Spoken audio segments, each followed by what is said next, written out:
I'm Avery Quinn, and 3 months ago, I was the Chief Operating Officer of Orion Technologies, the woman behind every major win this company ever had. Now, I'm the woman my husband tried to erase. The day it happened, San Francisco was wrapped in fog. From the 45th floor of Orion's headquarters, the city looked like it was holding its breath. I'd just finished presenting the most important deal of my career, a landmark AI partnership with Apex Systems. My deal, my work. The kind of deal that could save a company from drowning. And that's when Ethan Cross, my husband, my CEO, and my biggest mistake, stood up in front of the board and fired me. His voice was calm, measured, as if he were delivering bad weather news. Avery, the board feels we need a steadier hand at the executive level. Someone less emotionally reactive. That was his way of making me sound unstable without using the word. I scanned the table. Richard Hulston, avoiding my eyes, pretending to shuffle papers.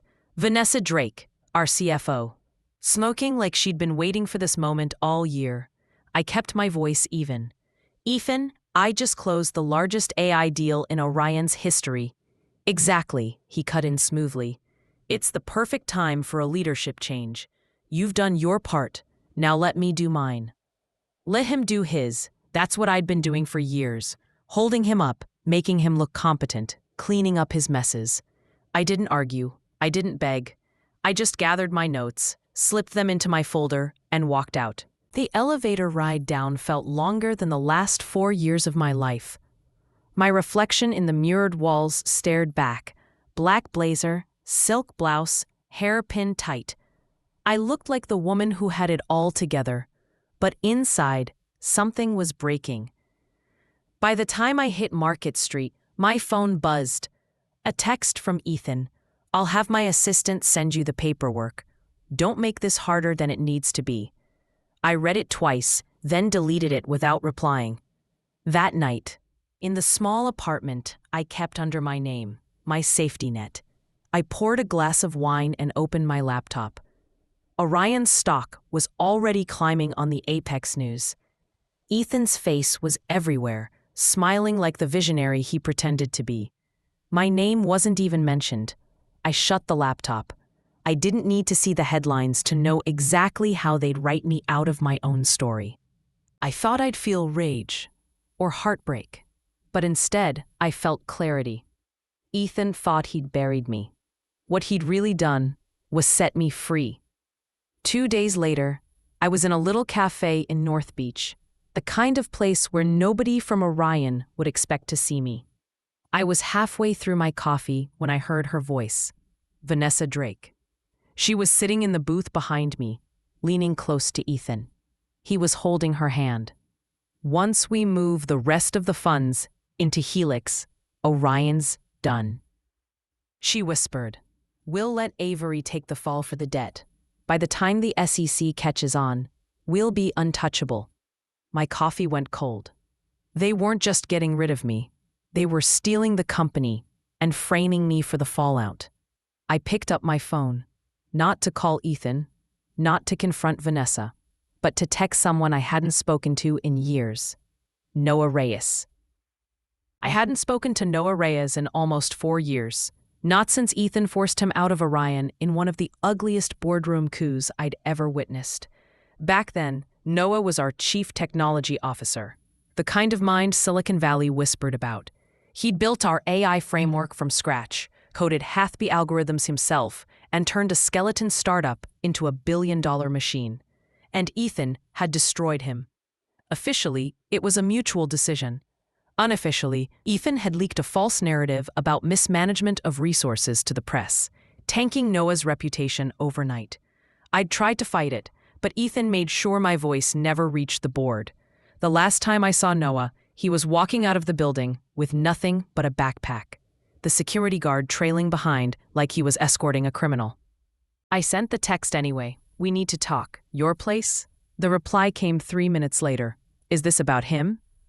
Noah lived in a converted warehouse south of Mission Street, surrounded by half-abandoned buildings, and a mural of a giant red fox painted across the wall opposite his door. When he opened it, He looked exactly the same. Messy, dark hair, scruff along his jaw, eyes that never seemed to stop analyzing you. "You look different," he said, leaning against the doorframe. "I got fired," I said flatly. He smiled without humor. "Good for you." Inside his apartment was a chaos of monitors, cables, and coffee mugs. A 3D printer hummed in the corner. The air smelled faintly of solder and burnt toast. "So," he said, dropping into a swivel chair, "what did the golden boy do this time?" I told him everything. About the boardroom firing, about the cafe, about Helix, about the plan to shift Orion's funds and leave me holding the debt. Noah leaned back, fingers steepled. "And you want what? An exposé? To ruin him publicly?" "No," I said, my voice steady. "I want to ruin him completely." He studied me for a long moment, then swiveled to one of his monitors. Vanessa, has always been the weak link. She's meticulous, but she keeps digital trophies. Emails, encrypted backups, stuff she shouldn't hold on to." "You can get to them?" I asked. "Of course," he said. "But once we have them, you're not dropping them to the press right away, are you?" "No," I said. "We wait. We make them think they've won. Then we use the evidence when it hurts the most." He gave me a slow, almost admiring smile. "You've changed, Quinn." I didn't bother correcting him. I had changed. The first step was leverage. Orion was healthy on paper, but I knew its weak points. Years of running the operational side had taught me where the vulnerabilities were. Deadlines, vendor contracts, payment schedules that could be weaponized if you knew how to pull the right strings. So I started buying. Not in my name, of course. Through shell companies I'd quietly set up during my marriage. The kind Ethan had laughed at as over-preparing. Each one was now a legal entity with a clean history, capable of holding Orion's debt without raising suspicion. Within 2 weeks, I controlled almost 30% of it, quietly, invisibly. The kind of control that could cause a liquidity crisis if I called it in. Noah worked his side in parallel. He built a back door into Vanessa's encrypted email archives, tunneling through layers of security like a surgeon. He didn't touch the files yet, just mapped them, waiting for the right time. Late one night, while we were both hunched over his monitors, he said, "You know they're going to fight dirty when they realize what's happening, right?" I sipped my coffee. "Good. Let them." Meanwhile, Ethan was busy playing the visionary in the press. Helix Dynamics was in stealth mode, but investors were already circling. Orion's Apex deal had bought him a surge of credibility, and he was milking it for every penny. Every article called him the architect of Orion's turnaround. My name had been erased completely. That was fine. Let him enjoy the spotlight. He wouldn't see the trap until it was too late. One evening, I walked past the old Orion building. Through the glass lobby, I could see Ethan at the reception desk, laughing with a junior exec. His hand rested lightly on her shoulder. It struck me how easy it was for him to replace people, employees, allies, even wives. But me? I wasn't replaceable, and he was about to learn that the hard way. Noah's voice broke through my thoughts. "We're close. I found something interesting." I followed him to the screen. There, in Vanessa's archives, was a chain of emails labeled Project H2. Attached were spreadsheets detailing offshore transfers, some routed through shell accounts that led straight to Ethan's personal trust. Noah looked at me. "We can drop this bomb right now." I shook my head. "Not yet. This is our ace, and I don't play my ace until I've stacked the deck." Helix Dynamics was about to go public. Ethan and Vanessa's plan was moving into its next phase, and so was mine. By the time September rolled in, the fog in San Francisco had started to burn away earlier in the day, leaving the city in that strange autumn light, warm, but with edges sharp enough to cut. It felt like the season itself was shifting gears. So was I. Noah and I had been working in quiet rhythm for weeks, he with his endless maze of code, tunneling deeper into Vanessa's email archives and financial records, me with my spreadsheets and contracts. buying Orion's debt piece by piece through my shell companies. On paper, I was just another former exec licking her wounds. In reality, I was tightening a net they wouldn't even notice until it snapped shut. Ethan was everywhere now. Magazine covers, keynote stages, cable news interviews where he talked about vision and innovation like he'd invented both. Helix Dynamics had just announced its public launch date. The buzz was so loud you could almost feel it vibrating through the city. Big tech blogs were calling it the next great leap in AI. Investors were circling like sharks that smelled blood. But there was something else in the water too. The Apex deal I'd closed for Orion was starting to show cracks. Not in the tech itself. I'd made sure that was airtight. But in the operational side. The cracks were small now, but I knew how to make them bigger. Step 1 was vendor disruption. I still knew Orion's key suppliers, the niche software companies, the overseas manufacturers, the data server contracts. Most of them had worked with me for years. They trusted me. So when I called them from one of my shell company procurement arms, offering slightly better terms in exchange for shifting deliveries away from Orion's timelines, they listened. Delays started stacking up. Nothing that would raise alarms yet. Just enough to create headaches for the operations team. Step 2 was financial pressure. Orion's debt obligations were spread across multiple lenders. That's how I'd been able to quietly buy so much of it without drawing attention. Once I had control of 40%, I instructed 2 of my shells to review terms, slowing payments and adding subtle but costly penalties. It was legal. It was quiet, and it was invisible to the casual observer. Ethan wouldn't feel it yet, but the board's CFO projections would start to show the drag. And when numbers start slipping, panic follows. One afternoon, Noah called me into his workspace with the kind of grin that meant trouble for someone else. He had Vanessa's personal calendar pulled up. In 2 days, she was scheduled for a strategy dinner at an upscale Napa Valley winery. The guest list? A mix of Helix investors and 2 Orion suppliers I recognized. Dinner like that means one thing, Noah said. She's poaching suppliers, probably promising them contracts with Helix once Orion tanks. That's fine, I said. Let her do it. Noah raised an eyebrow. Fine? If she thinks she's making progress, I said, she'll get careless. And when she gets careless, she leaves trails. That night, I drove down to the marina. My safe place had always been the water. I sat on the dock, watching the city lights shimmer against the dark bay. The air was cold enough to bite, but I didn't feel it. I kept thinking about the cafe, about Vanessa's voice, low and smug, plotting my destruction, about Ethan's hand over hers like some smug promise. There was a time when I would have confronted him, when I still believed in truth, in fairness, in giving people the chance to explain themselves. That time was gone. By the end of the month, my position was set. I controlled 55% of Orion's callable debt.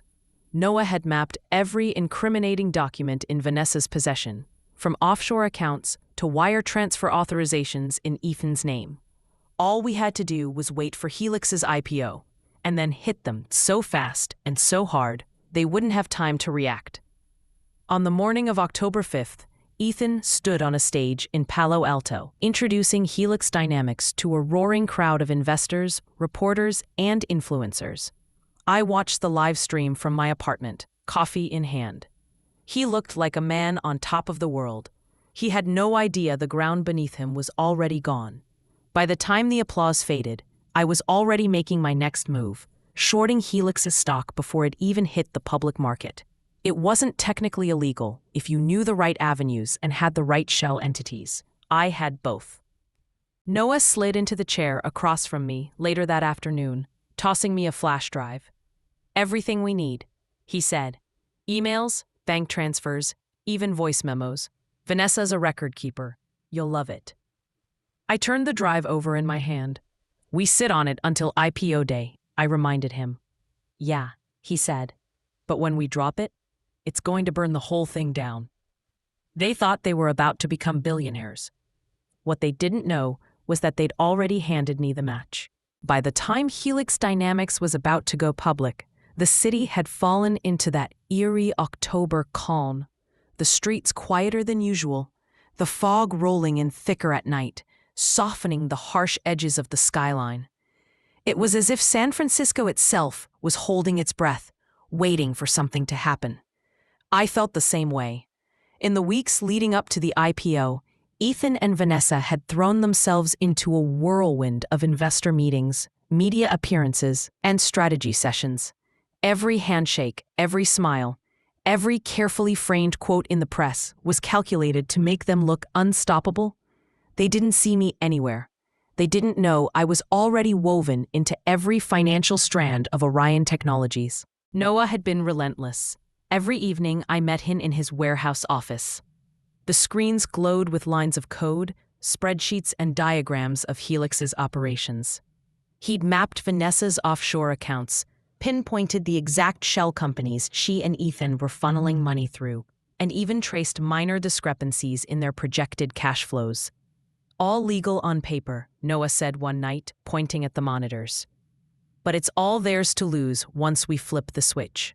I nodded, sipping my coffee. They think they're playing the long game. But the long game doesn't matter if the board suddenly can't cover its debt. I'd been buying up Orion's callable debt quietly for months. By now, my shell companies controlled more than 60% of the outstanding obligations. I didn't need to do anything yet. The leverage alone was enough to shift the balance of power in my favor.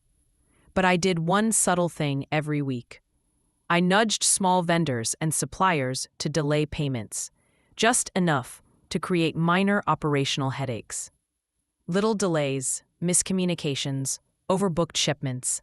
Nothing that would make headlines, but enough to keep Ethan's team on edge. It was a quiet war, one he didn't even realize had started. Meanwhile, Helix's IPO countdown dominated the press. I watched from my apartment as Ethan appeared on live streams, confidently boasting about projected earnings and breakthrough AI demonstrations. Vanessa stood beside him in every shot, perfectly poised, her smile the kind that could hide a knife in plain sight. They didn't know their foundation was already crumbling. One night, I was alone in the apartment, reviewing my spreadsheets, when a news alert popped up. Helix Dynamics IPO expected to raise $750 million. Silicon Valley Eye's new AI leader. I didn't flinch. Instead, I smiled. This was the perfect distraction. While investors were swooning over Helix's promise, my plan would silently tighten around Ethan and Vanessa. By the time the first shock hit, it would be too late for them to pivot. Noah and I talked strategy late into the night. He had already created a secure copy of every incriminating file, emails, spreadsheets, even voice memos of Vanessa discussing offshore transfers and Ethan's personal involvement. These are enough to ruin them legally, Noah said. Not yet, I said. The public sees what they think they want to see. We wait until the moment they're overexposed, until the IPO, the media attention, the investor frenzy, and then we act. Timing is everything. Noah leaned back, studying me. You're calm about this, he said. I expected panic, maybe anger. I've done my panic, Noah, I replied. The rest is business. Helix's launch week arrived. The city felt electric. Streetlights reflecting off slick asphalt, tech executives swarming conferences and rooftop events, journalists buzzing around the offices like drones. Ethan's speeches were flawless. Vanessa's poise was flawless. They were living the fantasy they'd spent months crafting, and I watched from the sidelines, invisible, untouchable, untiring. I checked my email that morning. One from a vendor. A slight delay on a critical server shipment to Orion. Minor, almost negligible. But it was exactly the kind of ripple that, when multiplied across several vendors, could start shaking the company's operational core. I forwarded the note to Noah. This is the tide we're riding, I said. He smirked. And soon, it's going to be a tsunami. By the end of the week, I had a clear picture. Orion's operations were running on edge. Helix was about to go public. Vanessa and Ethan were distracted by press coverage, investor meetings, and the excitement of imminent wealth. All the pieces were in place. And the moment of truth, when leverage met exposure, was fast approaching. By now, the city felt like a chessboard. Every street, every office, every skyscraper a square I could control if I moved correctly. And I was ready to make my first move. Orion's financials were tighter than they looked. To the board, everything seemed stable. On paper, Ethan and Vanessa were geniuses, navigating the company through a complex deal. But I knew differently. I knew the weak points, every contract, every deadline, every delayed vendor shipment. My shell companies now controlled over 60% of Orion's callable debt. I didn't need to act aggressively yet. Just subtle nudges, small triggers that would slowly tighten the vice around them.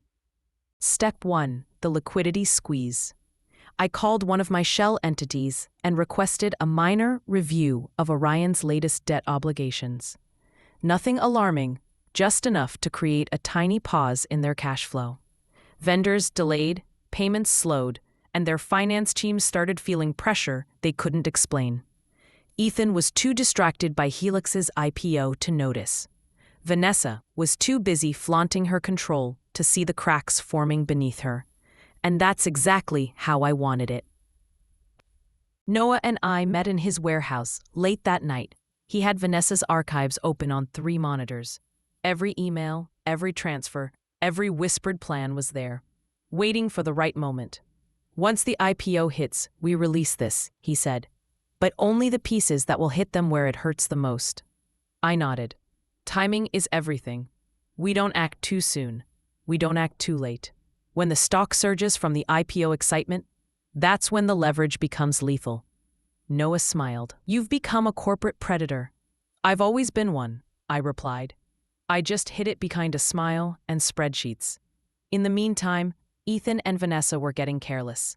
The more confident they became, the sloppier their internal communications got. Minor errors, misplaced memos, small transfers that weren't properly logged. They didn't realize that every mistake was a breadcrumb leading straight to them.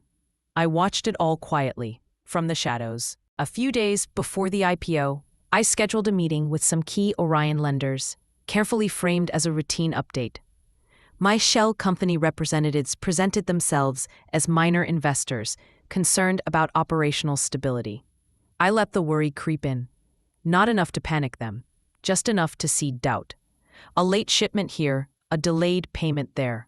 Suddenly, the numbers didn't feel as stable as the board had promised. I didn't even have to lie. The disruptions were real. I had quietly caused them. By IPO day, Ethan and Vanessa were entirely consumed with the launch event. Investors flocked to their side, eager to ride the wave of Helix's promises. The media coverage was relentless. Helix's stock price opened higher than expected. And still, they didn't see me. I sat alone on my balcony, watching the city lights flicker like distant stars. Every move I'd made, every calculation, every carefully placed nudge had brought me to this moment. I wasn't just fighting back. I was about to take everything from them, and they had no idea it was coming. The morning of Helix Dynamics' public debut, the city buzzed like an electric wire. Every screen in San Francisco, every news ticker, every finance blog shouted the same message. Helix is here. Silicon Valley's next AI giant.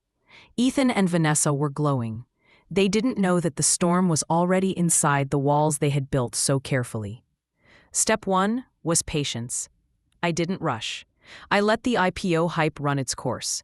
Every enthusiastic investor, every eager analyst, every tech influencer shouting about Helix's unmatched AI potential was unwittingly setting themselves up for the fall. I watched the stock climb in real time, multiple shell accounts ready to short once the first signs of overvaluation appeared. Orion's financial heartbeat was fragile now. Small delays I had seeded with vendors had rippled across operations. Minor supply chain hiccups, misaligned shipments, and delayed payments were invisible individually. but together they created a silent pressure that began to show on internal reports. The board had started noticing. Ethan and Vanessa, too distracted by the IPO to care. Noah and I spent the morning cross-checking data. Every email we had acquired, every bank transfer, every minor misstep Vanessa had left exposed. We had it all ready to feed the SEC and the public when the time came. Their empire looks untouchable, Noah said, pointing at the screens. But it's made entirely of sand. One push and it collapses. I smiled. Then it's time to push. By mid-morning, Helix stock was at a peak. Investors were euphoric. Orders poured in. Social media was aflame with praise. It was perfect. I activated my shell accounts and began the shorting process. The stock movement was gradual at first, a whisper of resistance against the hype.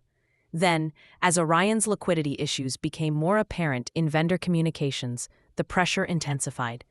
I wasn't just selling stock. I was creating panic, guiding the momentum carefully, invisibly. Meanwhile, Noah began releasing pieces of Vanessa's email archive, selectively, subtly. Nothing public yet, just to create friction between Ethan and Vanessa. Minor disagreements, strategic disagreements, hints of hidden transfers. The perfect storm of distrust. By the afternoon, even Ethan started noticing something was off. A supplier shipment hadn't arrived. A small investor called complaining about delayed reporting. A loan covenant was approaching a breach. Vanessa brushed it off at first. "We're fine. Everything is fine," she told him, her tone practiced. But I could see the micro-expressions when she thought he wasn't looking. Tight jaw, narrowed eyes, a flash of panic. I sat in my apartment, watching the chaos from a distance. Every move I had made, every calculation, every tiny nudge, was paying off. The tension between Ethan and Vanessa grew. Their attention divided between Helix's IPO frenzy and the growing problems at Orion. By late afternoon, Noah called. "The emails. It's ready for the SEC. All we need is your signal." I stared at the glowing screen, thinking about every humiliation Ethan had forced me to endure. Every sleepless night I'd sacrificed to save Orion while he smiled in the spotlight. I pressed send. Within minutes, the first emails reached the SEC. Incriminating transfers, Vanessa discussing offshore accounts, Ethan personally signing approvals. The quiet pressure I'd been building transformed into visible heat. Helix stock wavered. Analysts scratched their heads.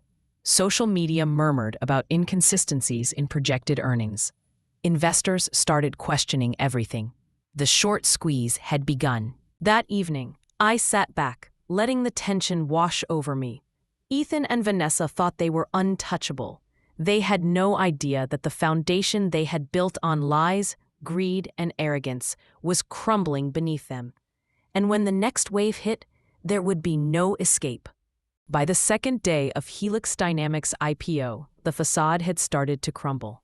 The stock, once soaring, wavered as analysts and investors began noticing subtle inconsistencies. Orders weren't lining up, projections didn't match reality, and whispers of irregular financial activity started circulating.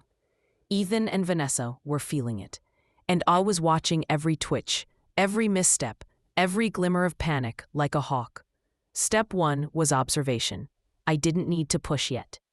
Helix's own momentum and my strategic shorting were already doing the work for me. Every delayed shipment, every vendor hesitation, every minor error was now magnified in their minds. I could hear it in their emails, their whispered phone calls, their increasingly tense board meetings. Noah and I met late that evening. He spread the digital evidence across 3 monitors: Vanessa's emails, Ethan's personal approvals, offshore transfers, and even internal memos showing intentional misallocation of funds. "We're ready," Noah said. "Ready?" "Yes," I agreed. "But timing is everything. They need to think they're still in control. That's when the fall will hurt the most." Meanwhile, I quietly nudged Orion's operational issues into higher gear. A critical server shipment was delayed further. One of our main software vendors flagged minor compliance issues, nothing catastrophic, just enough to make Ethan's team scramble. The beauty of it was in the details. The chaos was invisible to outsiders, but internally, it looked like Orion was starting to wobble. Small cracks, but enough to make executives sweat. Ethan didn't realize that his personal empire and Vanessa's corporate empire were both being dismantled simultaneously. Helix investors were beginning to second-guess the IPO. Analysts wrote cautious notes. Financial bloggers whispered about discrepancies. I let it play out, sipping my coffee from the balcony, watching the Bay Bridge lights shimmer against the foggy night. Every panic ripple was perfectly aligned with the timeline I had calculated. Then came the first real mistake. Vanessa, overconfident and distracted, attempted a major transfer to secure a late investor. The paperwork was sloppy. The account numbers mismatched. The transaction flagged itself in the system, an error they couldn't fix without drawing attention. Noah leaned back in his chair, smirking. That's our opening. I nodded. Patience. Let them try to recover. They'll dig themselves deeper. By the end of the day, Ethan and Vanessa were fighting, quietly but heatedly. Their emails leaked hints of blame, subtle digs at each other, cracks in the united front they had presented to the world. The shorting positions I had set up were beginning to show returns. Helix stock dipped just enough to make some early investors nervous. Panic was starting to brew, and I stayed calm, because the chaos outside was nothing compared to the storm I was preparing inside Orion. I was no longer the ousted COO. I was the silent architect of their unraveling, and the next few days would be the most critical yet. By the start of the third day after Helix Dynamics IPO, Ethan and Vanessa were visibly fraying. Their once perfect synchronization was gone. Emails full of subtle accusations, conference calls filled with clipped tones, whispers in boardrooms. The signs were everywhere, if you knew how to read them. And I knew. It was time to tighten the noose. Orion's vendors had been nudged for weeks, minor delays cascading into operational stress. Now, I accelerated the process. One by one, critical shipments were postponed. Billing schedules were adjusted. Payment approvals held. Nothing illegal, nothing traceable back to me. Just pressure applied like invisible hands pressing the right buttons at the right moment. I called one of my shell company accounts, a holding I'd quietly set up under the name Quinn Capital, to review Orion's outstanding loans. The request was phrased as a routine compliance check, but the results were anything but routine. The bank froze a portion of Orion's credit line pending verification. Suddenly, the company that had seemed untouchable on paper was suddenly constrained. Noah and I monitored everything in real time. He was brilliant, a quiet storm behind the screens. Vanessa's archived emails had been organized, filtered, and time-stamped. Every misstep she'd made over the past few months, every wire transfer, every shady meeting, every questionable approval, all documented and ready to release strategically. Ethan's going to start noticing the cash flow issues now, Noah said. I don't want him to notice yet, I replied. I want him panicking. By afternoon, Ethan's phone calls grew shorter, more urgent. Vanessa tried to reassure him, but even she couldn't hide the rising tension. I watched it all from my apartment, pretending to sip wine while tracking the numbers. Every delayed shipment, every missed deadline, every confused investor contributed to the slow unraveling. And yet, Felix's IPO frenzy continued outside, investors still blinded by hope. Perfect. I spent that evening planning the next phase. Orion's liquidity crisis needed a trigger. Just a small one, enough to make the board panic. A vendor dispute here, a loan covenant review there. All invisible, all legal, all precise. I started sending urgent queries from my shell companies to Orion's finance team. Questions about minor discrepancies, requests for updated balances, subtle mentions of potential breaches. On their own, these seemed trivial. Together, they created stress that could not be ignored. Meanwhile, Noah had prepared the first pieces of Vanessa's archive for selective release. Internal emails highlighting offshore transfers, unauthorized approvals, and hints of the personal gains Ethan was quietly taking. "Drop it now, or wait for the market frenzy to peak?" he asked. I tilted my head. We wait. The damage is greater if they're exposed at their highest point. By nightfall, Ethan was pacing his penthouse. Vanessa hovered nearby, tense and defensive. Their overconfidence had evaporated, replaced by the creeping suspicion that something was wrong, though they still didn't know it was me. And that was the beauty of it. They were blind to the hand that was guiding their collapse. I poured another glass of wine and looked out at the fog-draped city. The lights of San Francisco shimmered on the bay like fireflies in a jar. Soon, all of it, their empire, their power, their wealth, would be mine to control, and they wouldn't even see it coming. By the morning of Helix Dynamics' third trading day, the city felt tense, almost electric. Traders whispered on the floors of brokerage firms. Tech blogs speculated nervously, and social media buzzed with questions investors didn't yet know how to answer. Ethan and Vanessa were caught in the eye of a storm they didn't even know I'd started. I began the day with precision. Orion's liquidity crisis was ready for the nudge that would force the board into action. I instructed one of my shell companies to call in a small portion of Orion's debt. Not enough to collapse the company, but enough to strain cash flow and make the executives sweat. Emails went out, politely worded. Phone calls from the bank, softly urgent. Internal finance memos flagged potential issues. The panic was subtle at first. A few raised eyebrows in meetings, an unexpected delay here, a confused supplier there, but the cracks were starting to show. Noah and I monitored Helix's stock while this was happening. The first wave of panic from Orion's minor liquidity issue had already started to affect investor confidence. Some of Helix's early backers began to reconsider. The stock wavered, dipping slightly. I smiled. Timing was everything. Next, we began the strategic release of Vanessa's emails. Carefully, selectively.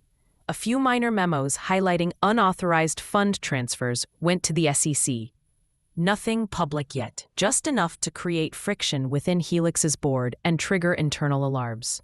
Noah leaned over the monitors, watching the feeds. "They're starting to fight," he said. I didn't need to see. I could hear it. The clipped tones, the hurried phone calls, the subtle accusations between Ethan and Vanessa as they tried to manage the chaos. Exactly what I wanted. By mid-morning, the first investor calls reached Helix's executive team. Questions about financial transparency, concerns about internal controls, a whisper of doubt that started small but spread fast. And with the short positions I had established, every wavering investor translated directly into downward pressure on the stock. At the same time, Orion's board was scrambling. Vendors had been nudged by my shell companies to enforce minor penalties for delayed payments. Operational hiccups were multiplying. Internal memos flagged liquidity concerns. Ethan was still unaware that the very company he had tried to destroy me in was now under my control. Noah spoke quietly beside me. "Once the stock reacts fully, we can release the bigger emails, the ones that tie Vanessa and Ethan directly to the offshore accounts and unauthorized transfers. That's when Helix collapses." I nodded. "Exactly. But we wait until the market peaks. They need to be at their most confident." By afternoon, Helix stock wavered, dipping more aggressively as rumors of internal discrepancies spread. Investors panicked slightly, triggering small sell-offs that amplified the impact of my short positions. Ethan called Vanessa into a meeting. I could hear the tension even through the live audio feed from a financial news site. "She can't be trusted," he hissed, referring to Vanessa in a heated whisper. "Why didn't you catch this?" Vanessa's calm facade faltered. "It's not my fault. The systems, the auditors, something's off." Perfect. The cracks in their relationship were becoming as visible as the cracks in their empire. By evening, I leaned back on my balcony, watching the fog settle over the city. Lights flickered on across the skyline. Traders and analysts were frantically adjusting forecasts. News alerts were popping up, minor Helix stock inconsistencies, Cautious notes from early investors, whispers of internal discrepancies. I sipped my wine. The dominoes were falling. And by the time they realized I was the one tipping them, it would be too late. By the fourth day of Helix Dynamics' IPO, the tide had begun to turn. Investors who had once cheered Ethan and Vanessa now whispered doubts. Analysts questioned internal controls. Social media buzzed with speculation. And through it all, I stayed calm. It was time to accelerate the collapse. I instructed one of my shell companies to increase pressure on Orion's debt. A few additional routine inquiries, a call to enforce minor penalties, and another vendor delay. Legal, subtle, perfectly orchestrated. The board began to panic. Internal memos flagged liquidity issues, operational stress, and potential covenant breaches. The hum of concern became a roar. Helix stock started responding immediately. My short positions gained momentum. Investors panicked further as market confidence faltered. Social media amplified every minor discrepancy, turning small blips into apparent catastrophes. And Ethan and Vanessa? They were scrambling, still convinced they could control the narrative. I watched the video feeds of their executive meetings. Tension crackled in every corner. She didn't catch it. Ethan snapped at Vanessa during a private call. "How did this happen? I trusted you." Vanessa's veneer cracked. "I don't know. We've done everything right." Perfect. Their alliance, once unshakable, was now splintering under pressure. Noah and I reviewed Vanessa's archived emails one last time before full exposure. The evidence tied every misstep directly to her and Ethan. Offshore transfers, unauthorized approvals, hidden personal gains. We held back for now, waiting for Helix's stock to weaken further. Timing was crucial. Release too early, and investors might recover. Release too late, and the damage could be incomplete. By afternoon, Orion's board called an emergency meeting. Anxiety was palpable. They knew cash flow issues were growing. They didn't know I controlled the majority of the callable debt. I didn't attend, not yet. I wasn't Avery Quinn, the former COO. I was Avery Quinn, the creditor. The architect of their unraveling, the silent force pulling strings from the shadows. Helix stock dipped sharply as news of internal scrutiny reached analysts and investors. Panic sold started. Every drop reinforced the effectiveness of my short positions. Noah leaned back in his chair, smirking. "They're about to hit the wall. How fast do you want to push them?" "Carefully," I replied. "We don't destroy them too soon. Let the panic spread organically. Fear is a far better weapon than force."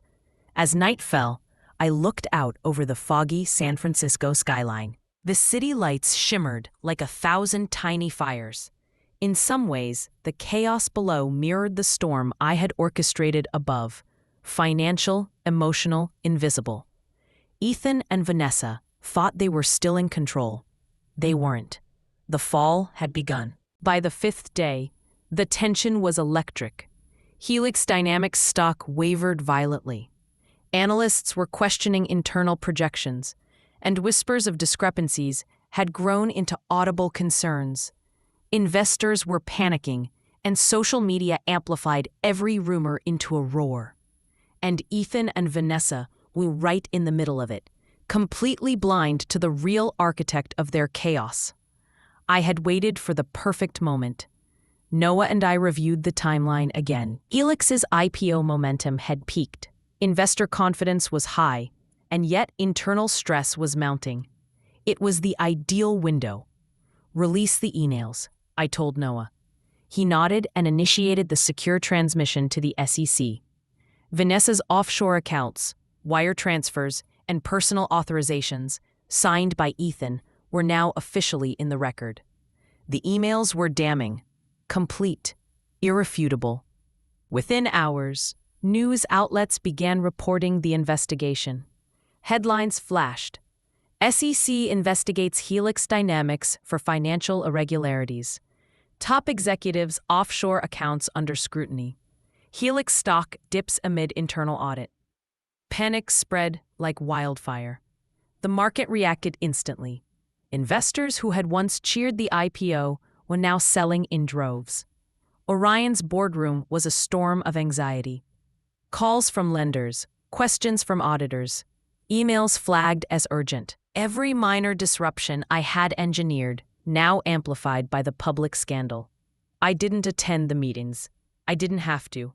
I was already in control through my shell companies and debt leverage. Ethan and Vanessa tried to regain control, but their panic made them reckless.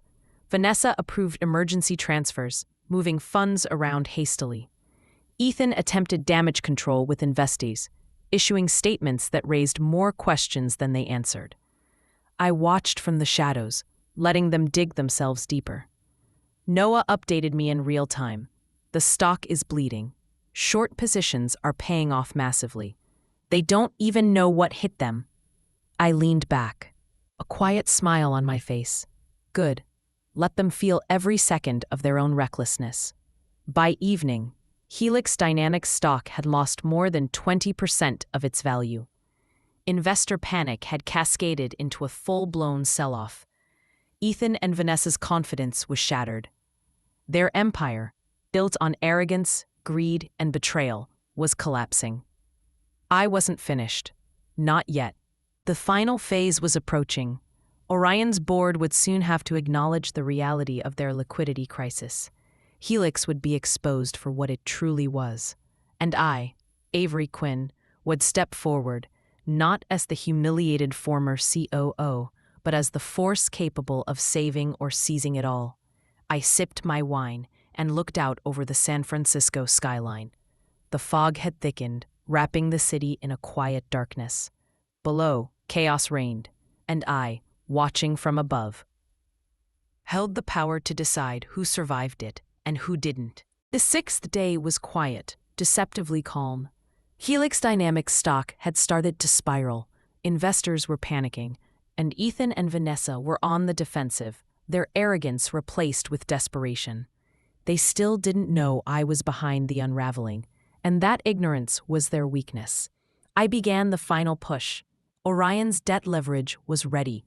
My shell companies controlled more than 60% of callable debt, enough to force critical decisions in my favor.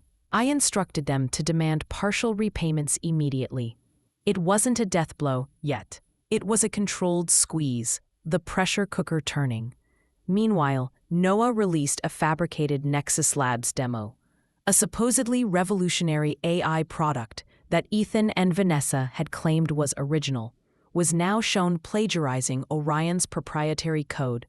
The fake demo went viral among analysts and investors. The market reacted instantly. Helix stock plummeted further. Panic had become a frenzy. Ethan and Vanessa were frantic. "She's ruining us," Vanessa screamed in a private call, her voice trembling. "How is this even possible?" Ethan's face, on a live video briefing, was pale. "We've got to stabilize the stock, issue a statement, something." But every attempt to regain control only worsened the situation. Every public statement highlighted inconsistencies. Every emergency transfer raised suspicion. Orion's board was now calling emergency meetings every hour. Vendors, auditors, and banks were all in contact, highlighting liquidity shortfalls and potential breaches of covenants. The pressure was real, undeniable, and escalating by the minute. I didn't attend. I didn't need to. The panic was orchestrating itself, perfectly aligned with my timeline. By mid-afternoon, the SEC had officially confirmed receipt of Vanessa's emails, including transfers implicating Ethan personally. Margin calls began to trigger for both of them. Their personal guarantees on loans were wiping out their private assets. I leaned back in my chair, letting the moment settle. Noah reported quietly, "They're on the edge. They don't know which move will save them. Everything they touch is failing." "Good," I said. "Let them feel every failure. Let them understand what happens when arrogance meets reality." By evening, Helix stock had lost nearly half its IPO value. Panic selling had become uncontrollable. Internal conflicts between Ethan and Vanessa were escalating into full-blown arguments, mistakes compounding one another. Orion, meanwhile, had gained an unspoken control of the financial narrative. My shell companies were positioned to step in as the stabilizing force, but only on my terms. As night fell over the city, I looked out over San Francisco, lights flickering through the fog. Below, chaos reigned in the offices of Helix Dynamics, and soon, the final phase would begin. The boardroom coup. The moment when Avery Quinn would walk back into Orion, not as the humiliated ex-COO, but as the majority creditor in control of their fate.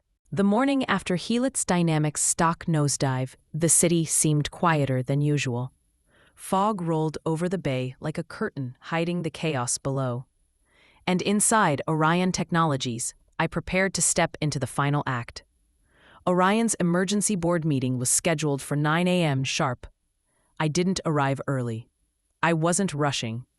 Every second of delay increased the tension inside the boardroom, and that tension was mine to command. As I walked in, the room went silent. Directors and executives looked at me in shock. The woman they had dismissed as too emotional, now standing there, calm, composed, and undeniably in control. I didn't speak immediately. I let the silence stretch, letting the weight of my presence sink in. Finally, I addressed them. "Good morning," I said, my voice steady. "I'm Avery Quinn. You know me as the former COO of Orion. But I'm also your majority creditor now." Murmurs swept through the room. Faces shifted, some pale. Others stared blankly. "I have a simple offer," I continued. "Vote me in as CEO, and I'll restructure the company with my own capital. Let it collapse, and I'll sell the patents to our biggest competitor. The choice is yours." The board was stunned. Ethan's and Vanessa's allies were caught off guard. Panic in their eyes betrayed every attempt at composure. They had underestimated me, and that was their fatal mistake. I let the silence do the work, letting the reality sink in. Unanimously, the board voted, every hand raised in agreement with my proposal. My control was absolute. I didn't smile. Not yet. I had one final move. As Ethan packed his desk, moving in slow disbelief, I dropped a folder onto it. Divorce papers. A lawsuit for fraudulent conveyance of marital assets. He looked up, pale, almost frozen. What is this?" "You shouldn't have made it personal," I said, my voice cold, measured. "This was just business." Vanessa stood nearby, stunned. Her confident mask was gone. Every ounce of arrogance melted away. For the first time, they saw me. Not as the overlooked COO, not as the woman they'd humiliated, but as the force that had orchestrated their ruin. The empire they had built on deceit, greed, and betrayal lay in shambles, and I was standing at the center of it, calm, composed, and unbroken. Noah's message pinged quietly on my phone. "Phase complete. You've done it." I didn't need to respond. The city lights outside mirrored the victory in my mind. Every calculated move, every patience-tested step, every hidden strategy had led to this moment.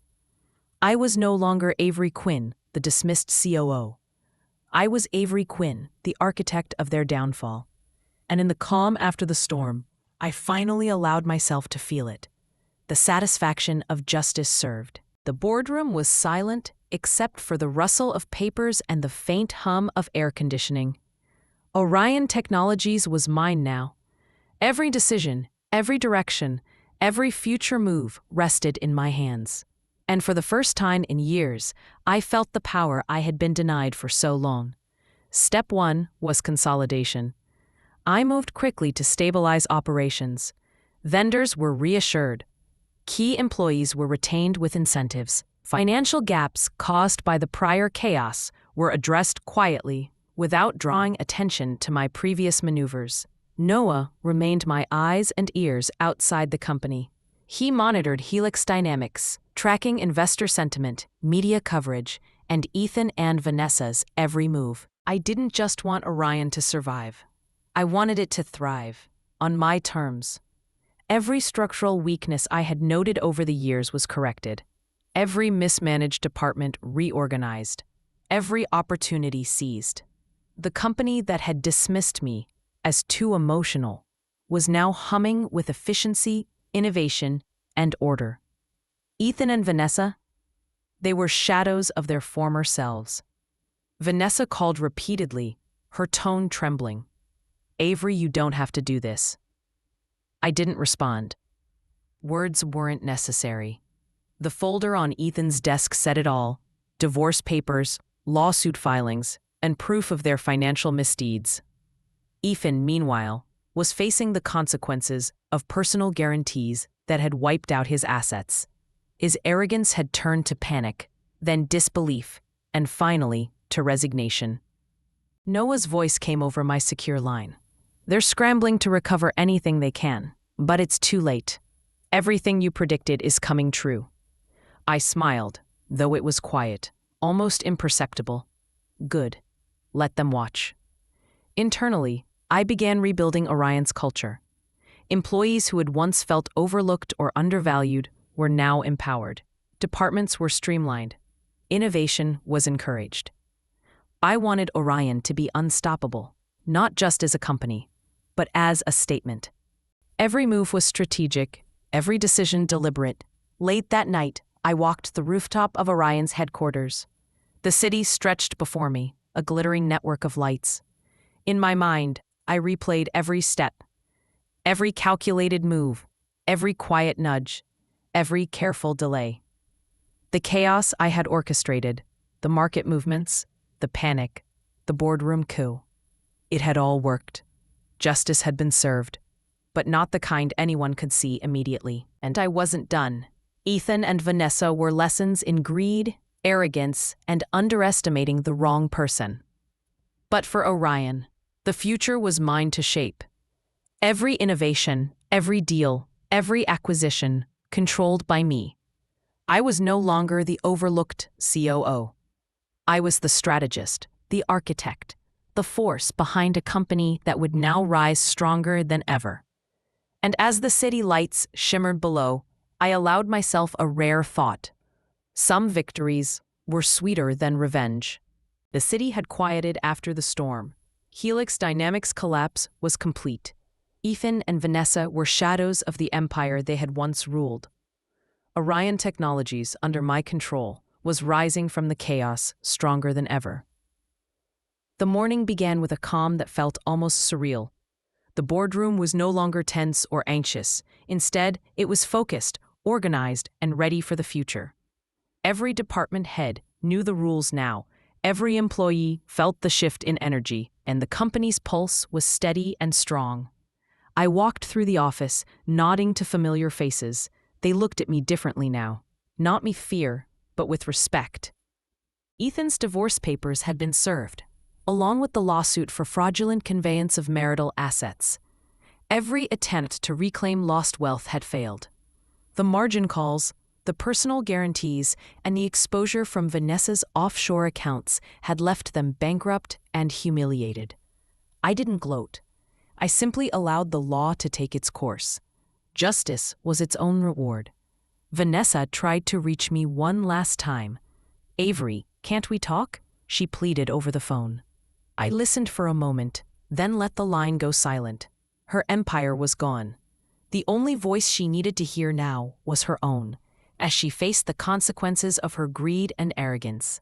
Inside Orion, I began implementing new projects, AI initiatives, strategic acquisitions, and partnerships I had long envisioned. Every plan reflected the vision I had always had, but was denied the chance to execute. The company wasn't just surviving, it was thriving, and it would continue to grow under my leadership. Noah appeared beside me in the office late that evening, reviewing the final stock reports. "They're done," he said simply. I nodded, looking out over the city skyline. Helix Dynamics' fall had been total. Every step, every calculated move had played out exactly as I had designed. "They underestimated me," I whispered. "They thought I was just a COO, but I was always more." As night fell, I allowed myself a rare moment of reflection. Years of being dismissed, humiliated, and overlooked had led to this. Every sleepless night, every strategic calculation, every careful step had been worth it. I had taken control, not just of Orion, but of my own destiny. Ethan and Vanessa would fade from memory, a cautionary tale of arrogance and betrayal. Orion would rise stronger than ever, a testament to resilience, intelligence, and patience. And I, Avery Quinn, finally had what I had worked for all these years: power, justice, and the ultimate satisfaction of a plan executed perfectly. Because in the end, revenge wasn't just personal, it was inevitable. Step 2. Shorting Helix. I had set up multiple shell accounts to short Helix's shares the moment trading opened. I watched as the IPO frenzy pushed the price up. Perfect. That would draw more investors in, creating liquidity and exposure. Exactly what I needed. Once the hype reached its peak, I would start moving against them. Late that evening, Noah and I reviewed every contingency plan. We ran simulations: liquidity crises, investor panic, legal exposure. Every scenario ended the same way: Ethan and Vanessa on the ropes, Helix stock plummeting, Orion positioned to survive and reclaim what had been stolen. "This is going to hurt," Noah said quietly. "Good," I replied. "They should have thought twice before trying to bury me."